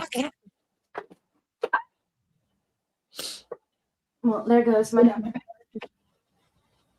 Let's see here. So this is one left. Tyler and I are gonna go put it where they took the I already put the other one back up there. I put a new one up there, but this one has all those monsters' faces on it, and it's 6 feet long. 6 feet long? Yep. So, and then it's got. Can you see that? Yep. So, there's. I got a long wingspan. Yeah, That one's gonna go. I'm gonna go put this. Me and Tyler are gonna go on the by the highway. Good. You guys People don't need to know who the suspects are so that they can, Exactly. Oh, and anybody that says that me posting these 4 suspects, their images, it is not illegal. I'm not defaming them. Do not take my son's pictures down. You do not have permission. That is private property. Exactly. Apparently, somebody was trying to tell a few business owners that it was illegal for them to have Michael's picture with the 4 suspects. I'm assuming it was somebody that wants the 4 suspects to be innocent. They're named suspects. Exactly. They can be out there. I mean, people need to know who these suspects are. One of them is already being charged. The second one is going to be charged in October. I mean, yeah, absolutely not against the law to be putting up posters with their faces on it. Matter of fact, I'm glad that they're on it because we still have 2 of them walking around. So, yes, exactly. And think it's funny. They think it's funny. It's disgusting. And the ones that are supporting them, it's just bleh, bleh. You make me sick. How about that? It's not the flu. It's you. Yeah. Sorry. Nope, you are fine. You are fine. You don't ever have to apologize. You say whatever you want. So if you do come through for Fruitland, I will say that those posters are now being put up all over the place. I'm getting more physical. I'm getting out to do things, but I'll tell you, a whole day of jumping in and out of a vehicle, climbing on things to get flyers up on poles and stuff. I'm not 20 anymore, y'all. Getting in and out of the car all day or for hours is hard. I'm just saying. Yeah, it's a lot of up and down. It does. It does. So I was thinking, I was like, maybe I'll just load up a backpack, put my staples and everything in there, grab me some water and hoof it. I ain't been on a 2-mile walk in a couple weeks. I could do 2 miles through town. It's so glad to see. I'm just so glad to see you healthy. I know so many other people are too. Your transplant's gone well. You're doing great. You're healing. Your memory is starting to come back from, everything that you had went through. And one of the reasons why you're here is because you were so sick. You couldn't do anything. You couldn't really advocate. You know, you were still getting up on panel here and there or sending messages or, you know, whatever on social media, but you're feeling better now. And now you can, and you feel good about being able to do this, to be able to advocate again, hardcore, because you were so sick for such a long time that you just couldn't. I didn't know. I couldn't accuse him of anything because I didn't know if I was going to see tomorrow. So it did get really to that point. But I will say, even being sick, except for while I was in the hospital, because I didn't have my phone. Thank you, Ivy. You took my phone from me. Probably one of the best things he could have done, honestly, because I wasn't going to heal. And there was a lot of complications. Yeah, a lot. But I will say that I want to say for the past almost 5 years, I've tried to post about Michael every single day. Something. Yep. Tried. I've really tried. And I feel bad if I don't. I have to do something. I have to do something for Michael every single day, because if I don't, I feel like I'm failing him. You advocate just the way that you should. You're a strong mama. You're a pissed off mama. You're a grieving mama. And, you know, advocating for him has to be one of the things you need to do and have to do to, you know, keep going till Michael comes home. Exactly. I made him a promise I'm never going to stop until he comes home. Somebody is going to say something. Somebody is saying some things. I wish they would say the right thing. All they need to do is one little hint, one little just. There's a million ways you could do it. Fine, stay on the run. Give me Michael. Run your damn heart's content out. Just remember, your face is plastered all over the world, and people don't like people that hurt babies. Exactly. Oh. Yes, Sandy, we are still here. How could we leave not knowing where Michael is? We were just here for a short time to save money for a house. Those talks have started again with trials coming up, but we will see. We will see. Actually, we were trying to buy a house right here across the street, to be honest with you. And when you're thinking about moving and stuff, is it hard for you to make that decision to move away from the home where Michael was with you? Yeah. I'm still praying that he's going to run around that corner from the kitchen, or he's going to be at the front door.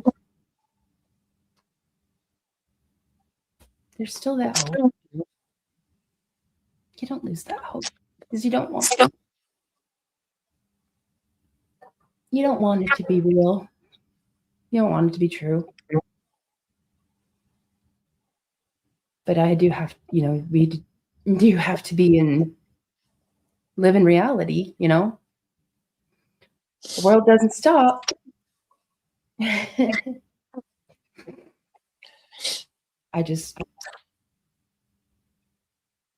don't know. I don't know how to answer that, honestly. I'm sorry, I'm being a titty baby. No. Look at me. I just love you, and I'm so sorry this has happened, and I'm so thankful. How could you look at his beautiful face and hurt? Like I said, and I'll keep saying it, they have no heart, no soul. They are monsters. because anybody that had a heart or a soul saw Monkey's face and seen him in duress. No, there's no way a person with a heart or soul that could have let those monsters do what they did. So that's okay, because they are all going to face justice. And like I said, if it's the last thing I do, All right, I'm here for you. death. I'm not scared of death. You've proven that. Yeah. I want to live. And I am proud of myself. You should be. I am proud of myself. I have pulled myself out of one of the darkest places that a human could possibly be. Not completely by myself. I have had amazing support, and I couldn't have done it without them. All of you.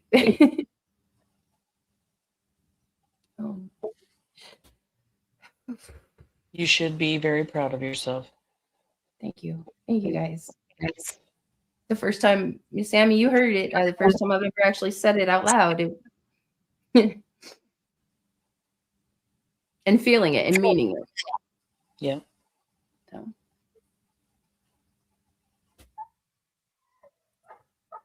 Oh. This is coming, baby. And we're all right here. Monkey's Army is not going to stop. I'm never going to stop. And we got your back. We'll always have your back. You already know I'm not going anywhere. You've got a lot of support in your community. You've got a lot of support online. You have Monkey's Army here, and we're never going to stop, though. And I am so glad to call you friend, and just, I am so very proud of you. And I'm glad you're proud of yourself. Big things are coming. Yes, they are.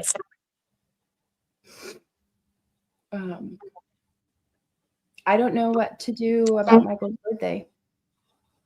I don't know what to do this year. Maybe I should just let the kids decide. What do you think? I think I'll let the kids decide. There you go. Yeah. Yeah, that way you're not making a decision that might hurt their feelings too, or do something they may not want to do, or do something. Yeah, that's a great idea. Right. Anything that ever has to do with Michael, or Michael in his case, I run by the kids.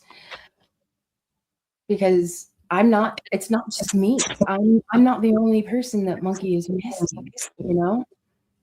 And that's missing Monkey. And the kids are older now, so they're expressing their feelings more about it. Yes, they are. And, you know, none of us get to grieve really or heal really because Michael's still not home. I mean, yeah, we have an understanding of what happened, but there's, you know, there's one minnow of truth in a bucket full of scum, you know? I mean, yeah, little Buggy, she's just too young to understand, unfortunately. I know that has to come. We know how her feeling is about them. Yeah. We'll let everybody in on it. So the other day, every day I take Buggy to do something after school. Whether it's we go get ice cream or we just go pick a random spot and go walk around. Been locked away for way too long. But we were talking, we were coming back through Fruitland, and she was seeing, okay, there's a monkey sign. And we were sitting at a red light, and she's like, if I ever see those bad guys, Mama, I'm gonna kick them in the face. And she has been saying that for a very long time. Well, I was videoing her, and I didn't expect what she said. This is her uncle's teaching, by the way. So she repeated what she said verbatim. Instead of she said she was going to kick them in the face, she said she was going to kick them in the nuts. I was shocked. I was like, well, she is my daughter. But she is a little firecracker. She is so much like you. So is Pidge. I know I haven't met Ben yet, but I can only imagine. I mean, all of the kids seem to be so much like you and just have that I don't even know what to call it, just that Ben is that the attitude is what I'm going to call it. Yeah, Ben is the strong silent type. He's very articulate. He has a dry sense of humor.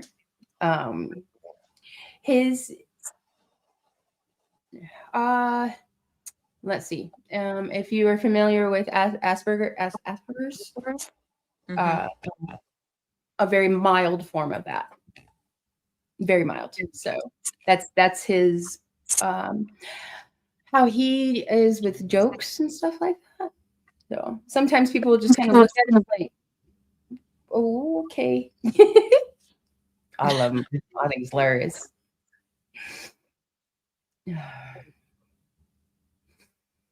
Well, is there any last thing you want to say to everybody? Just what they can do to help? Continue to share Michael's story. Share the four named suspects. Keep their faces out there. Let the world know that these monsters do not deserve to be in society. They should not be around anybody. They should be behind bars. They're career criminals, they're kidnappers, they're murderers. Obviously, all four of them were in on human trafficking. I mean, these people are a stain on society, and they need to be dealt with accordingly. That's my opinion. Yep, and that's kind of what I reiterate too. You just got to keep sharing Michael's story and his case and these suspects. These suspects cannot get away with what they have done to your son. They can't. They won't. We're going to be here right till the very end. And, you will get justice. And we're just going to keep fighting for that. These suspects can sit back and talk about how they're going to get away with it all, or even say that, I was set up, but they all have knowledge of everything that happened, and we all know the truth. And the truth is that these are the four suspects that kidnapped and murdered Michael Vaughan. Yep, they are. And there are people assisting them in hiding the truth and possibly trying to hinder in the investigation and trials. There are people that are doing this. And I know people have asked, can I stop them? Can I do this? Well, there are certain things, especially when they cross that very fine line. So I appreciate if everybody just continues to share the facts of Michael's story, which are, you can find the Fruitland Police Department Facebook page, Monkey Monday on the Roundtable, and right here on Missing. I know it's a long one. Missing PNW Crimes Revisited, right here with me. Yep. Nothing but the facts there. Usually I can say it like no other, but I don't know. I'm a little, today. So that's all right.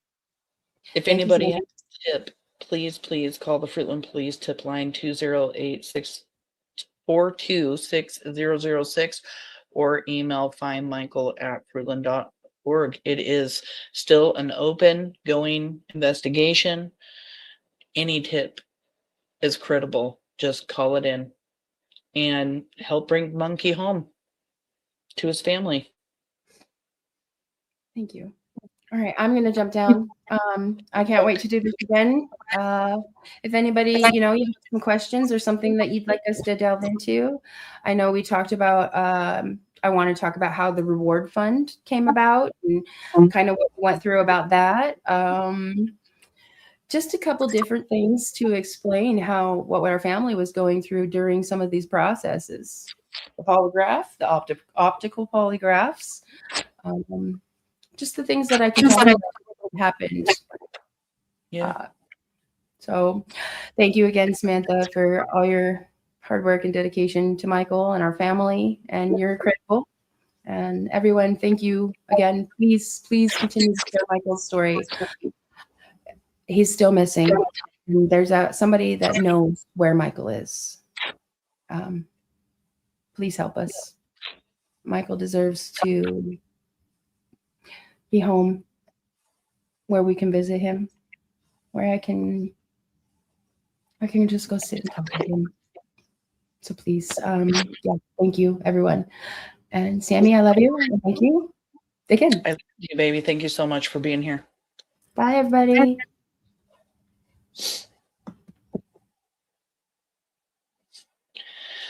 Oh, it's difficult, isn't it, to hear the mother of an abducted, murdered child to talk about, even just the memories of everything that she has. And, we're going to be getting into so much more. Michael's abduction, what the family went through, what they have been going through for the past 4.5 years.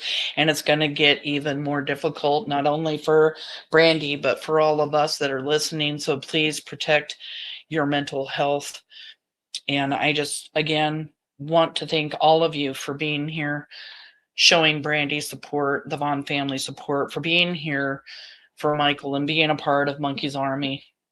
I love you. The Vaughan family loves you guys. Thank you all so much for being here today. I hope you guys enjoy the rest of your Tuesday afternoon. And tomorrow we won't be going live. Brandi is sick and it's Wednesday. So we'll probably be back Thursday, depending on how Brandi is feeling, actually, because Buggy was sick for a good 4 days. But we will be back. So make sure to click the notification bell for upcoming lives. They won't be in the afternoon or evening. Brandi has chosen to do the lives early in the day when Buggy's not home, when the house is quiet. So